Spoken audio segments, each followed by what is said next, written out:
And what I loved about working with the showrunners on this is that it really started from a place of creativity.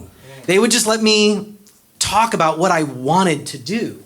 And one of the things I appreciated the most is they didn't do what so often happens in our field when someone's afraid to tell you they don't like a bold idea. They'll say, oh, that's good. But can you put just a little synth on it?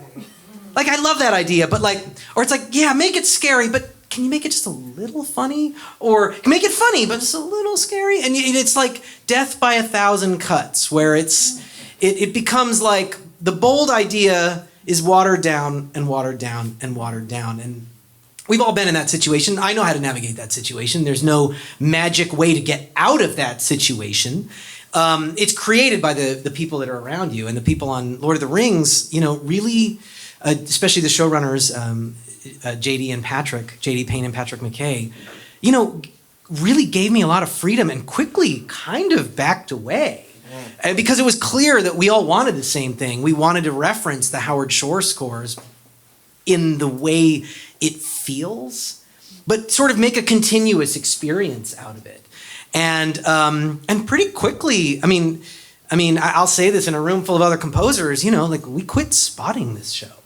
Spotted 2 episodes. And by 3, halfway through 3, I was like, you guys are busy. Can I just send you the demos and let's get into it then? And they were like, oh my God, thank you, yes.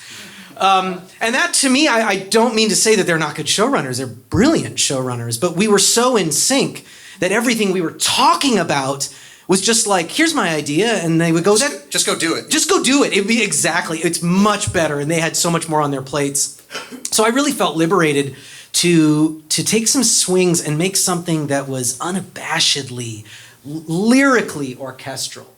Well, and so what I love about that is, obviously writing for orchestra requires a certain amount of knowledge of the orchestra and comfort with the technique that goes into that. And especially not just orchestral in the fact that it's using orchestral instruments, because there are a lot of scores that do that, like the whole kind of Hans Zimmer sound is built on orchestral instruments by and large, but they're not performing in the symphonic tradition at all. And this is that. The difference between symphonic and orchestral is a good word to load into your lexicon, because they mean very different things. Yeah, like James Horner and Williams and like you said, the Howard Shore scores for the films are definitely thoroughly planted in that. And so that's why it seemed appropriate in doing this little shindig today that we essentially solely focus on themes, because when approaching the orchestra, it's not about production. It's not about this cool sound of this weird thing, and I recorded this thing on a tape and we played it backwards, and all that's awesome, and that's what I feel like you kind of normally do. It's always something very explorational and unique and different.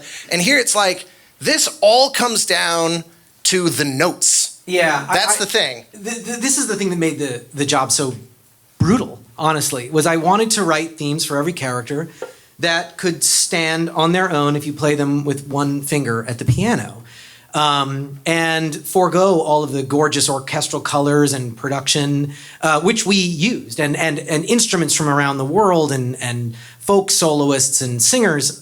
If the theme isn't good, fundamentally, melodically, then I thought the score would not only just not be a good score, it would actually make it harder to understand the show.